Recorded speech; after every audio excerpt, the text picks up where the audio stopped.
Pemikiran Plato yang paling mencolok itu adalah hak milik pribadi menjadi tidak baik ketika mampu mendorong kerakusan yang bisa melanggar hak orang lain.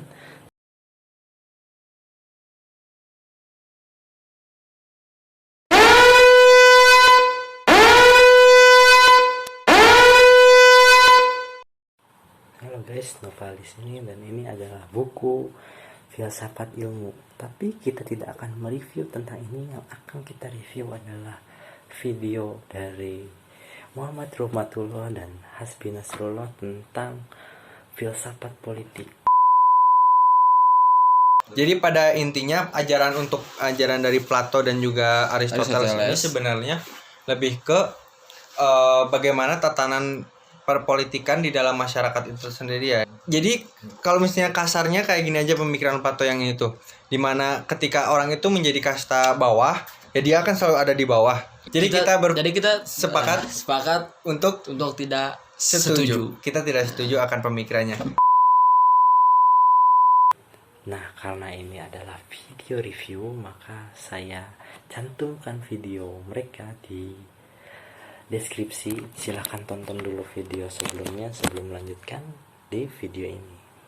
Jadi yang mereka dua bahas itu di video sebelumnya itu adalah filsafat politik dari Plato dan Aristoteles. Tapi sepertinya hanya satu pemikiran yang mencolok di sana, yaitu pemikiran Plato yang mereka bilang terkesan erat dengan sosialisme modern. Seperti apa katanya, menyamaratakan sama rata sama rasa, seperti itu. Tapi benarkah seperti itu atau apa ada yang lain gitu? Apa ada yang berbeda dengan sosialisme modern saat ini? Nah, di balik itu semua, Plato itu sebenarnya tidak menekankan pada ekonomi dan politik yang seperti yang sosialisme itu sendiri. Tidak seperti itu. Plato itu lebih mengenakan perihal moral, nilai-nilai moral gitu. Jadi pertimbangannya itu selalu tentang moral. Nah, Plato ini pemikirannya itu dipengaruhi oleh gurunya, yaitu Socrates, yang meniadakan hak milik pribadi, terutama bagi pejabat dan guardian. Siapa guardian itu? Guardian itu adalah penjaga. Jadi mereka itulah yang dulu itu menjaga negerinya, itu disebut guardian, dan pejabat polisinya lah gitu.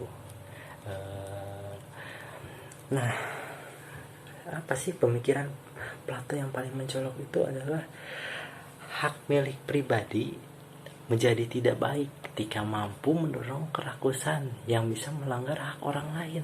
Tuh, seperti ini yang tidak ada dalam filsafat modern.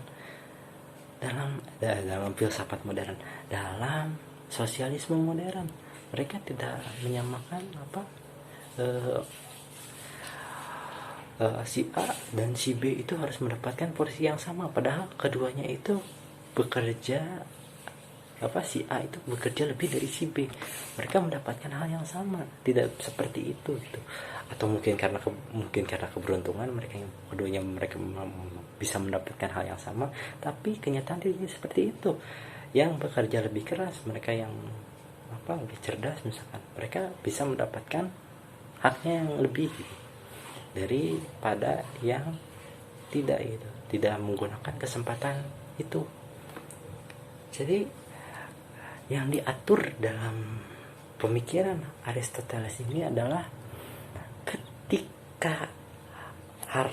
ketika ekonomi itu, ketika politik itu mendorong pada kerakusan manusia yang bisa melanggar pada hak orang lain, di sini diatur gitu. Jadi bisa dibilang orang kaya itu tidak boleh semena-mena gitu. Mereka itu harus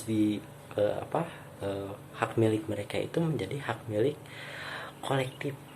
Jadi kolektivisme kepemilikan lebih disarankan Plato daripada individualisme. Nah, jadi itu perbedaannya. Jadi bukannya semuanya itu sama rata ya begitu gitu.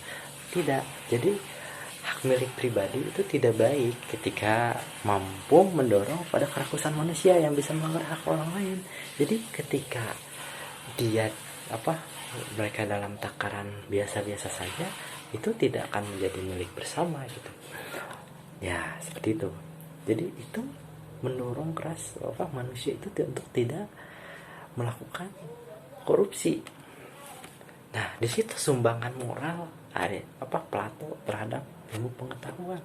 Tapi di sisi lain Aristoteles juga memiliki pandangan berbeda bahwa hak milik masih dimiliki warga negaranya. Jadi Plato itu mengklasifikasikan hak milik itu menjadi 4. Yang pertama itu common ownership atau kepemilikan bersama. Yang kedua itu common use, penggunaan umum. Jadi seperti fasilitas umum itu. Dan private ownership, kepemilikan pribadi, dan private use. Private use itu digunakan seperti penggunaan pribadi seperti itu. Dan pendapat ini pendapat di atas itu bisa dikombinasikan. Tapi dalam Yunani kuno itu private ownership dan private use itu mulai hilang setelah Plato mengusulkan penyediaan hak milik pribadi. Aristoteles kemudian mengusulkan kombinasi private ownership dan common use untuk mengatasi permasalahan hak milik yang tumpang tindih gitu. Nah, pembagian lahan seperti yang diwacanakan di Yunani masa Plato dinilai memiliki potensi lebih besar dalam melebarkan jurang pemisah antara golongan yang kaya dan yang miskin. Hatta seperti yang katakan tadi, ini menjadi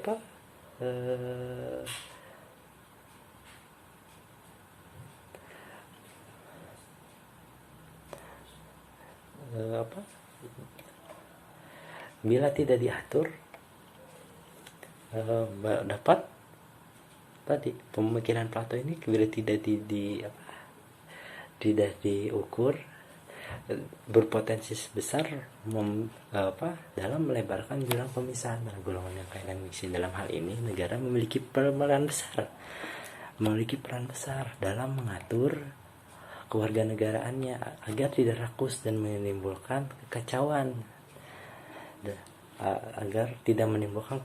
sehingga kebebasan individu itu terbatasi.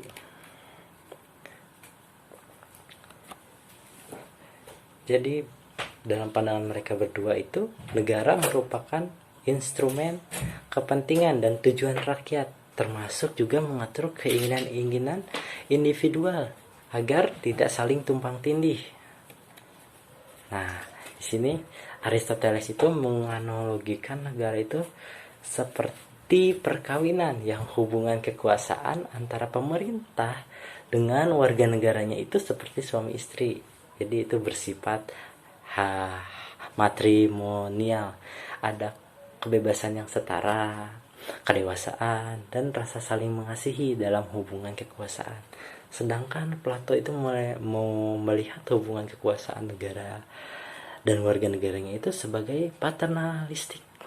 Itu memiliki hubungan seperti ayah anak gitu, jadi hubungannya hierarkis gitu. Jadi ayah itu bertugas untuk mengayomi anak-anaknya, sedangkan anak-anaknya itu harus turut panut kepada ayahnya gitu. Jadi sebenarnya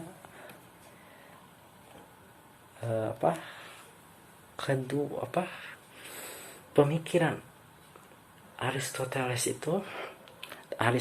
dan Plato itu tidak seperti yang dikatakan oleh kelompok sebelumnya yang kedengarannya buruk sekali gitu, yang menyamaratakan ke semua penduduknya gitu. Padahal tidak seperti itu. Kepemilikan mereka itu lebih untuk mengatur rakyatnya agar tidak rakus dalam menggunakan hartanya. Jadi saya jadi kepikiran gitu, karena saya dikasih waktu hanya 10 menit, saya ingin memberikan pertanyaan terakhir nih. Jadi saya ini bingung, apa gitu, sampai ilmu pengetahuan sudah berkembang sejauh ini, sampai sampai ya sudah sampai sejauh ini gitu, sampai semodern ini. Jadi apa sumbangsih kemajuan saat ini kepada nilai-nilai moral? Saya rasa video ini cukupkan sekian. Mohon maaf. Jangan lupa like and subscribe channel ini, dan jangan lupa komentar. Bye bye.